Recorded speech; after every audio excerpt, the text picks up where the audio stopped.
Dear students, in Indian economy, I am sending this third set of question answers from first chapter.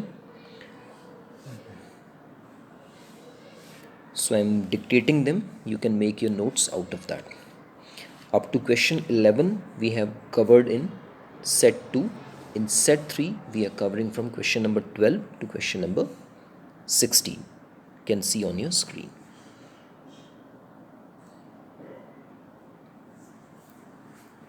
Question number 12.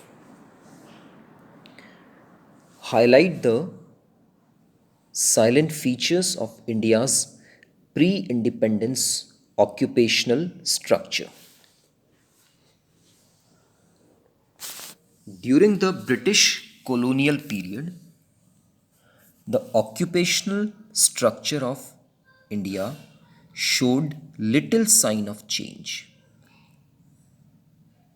The agriculture sector accounted for the largest share of workforce, about 70 to 75%, while the manufacturing and the services sectors accounted for only 10 and 15 to 20% respectively.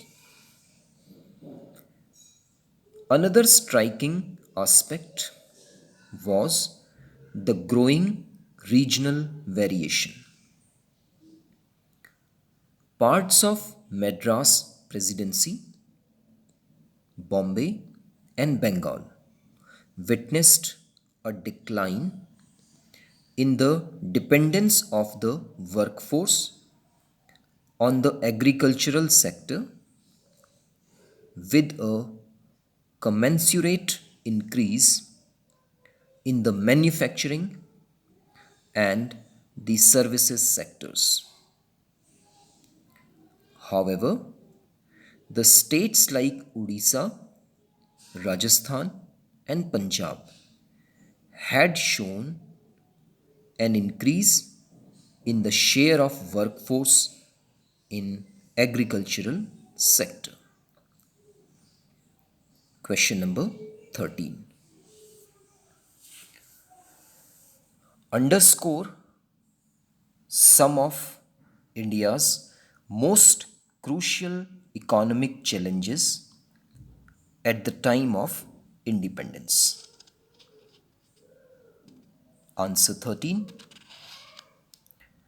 By the time India won its independence, the agricultural sector was already saddled with surplus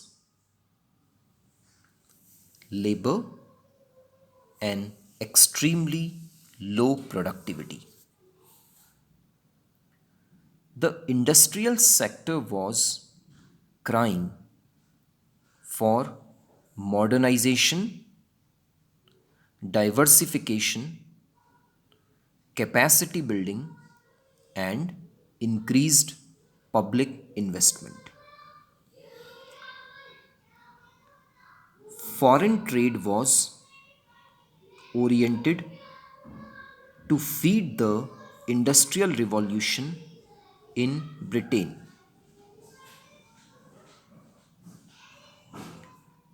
Infrastructure facilities needed upgradation,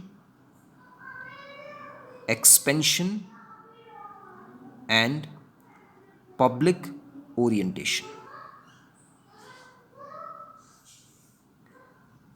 Public welfare orientation was required to be the center of economic policy.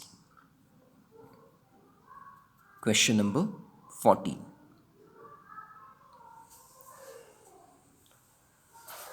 When was India's first official census operation undertaken? Answer 14. Various details about the population of British India were first collected through a census in 1881. Subsequently, every 10 years, such census operations were carried out. Question number 15. Indicate the volume and direction of trade at the time of independence.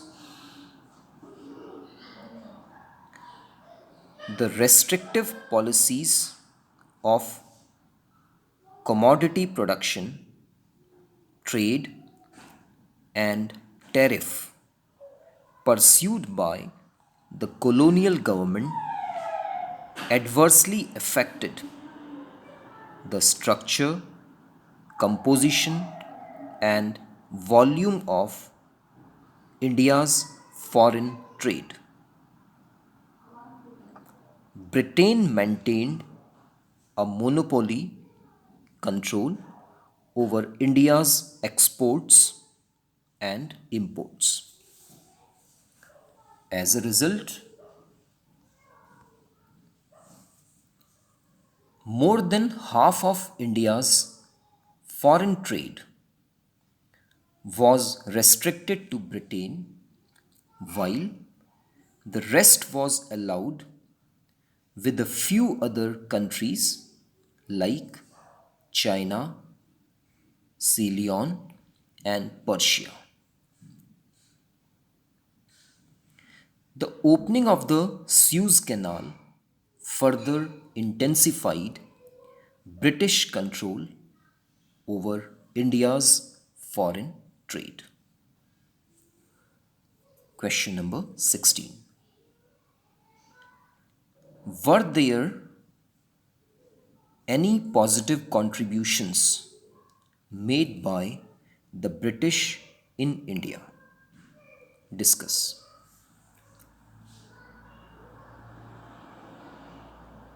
Answer 16. Under the colonial regime, basic infrastructure such as railways, ports, water transport, posts, and telegraphs did develop. The network of major roads was built.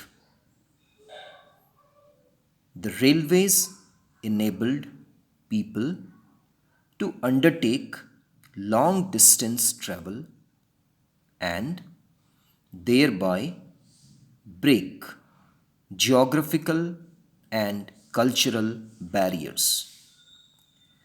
And it fostered commercialization of Indian agricultural outputs.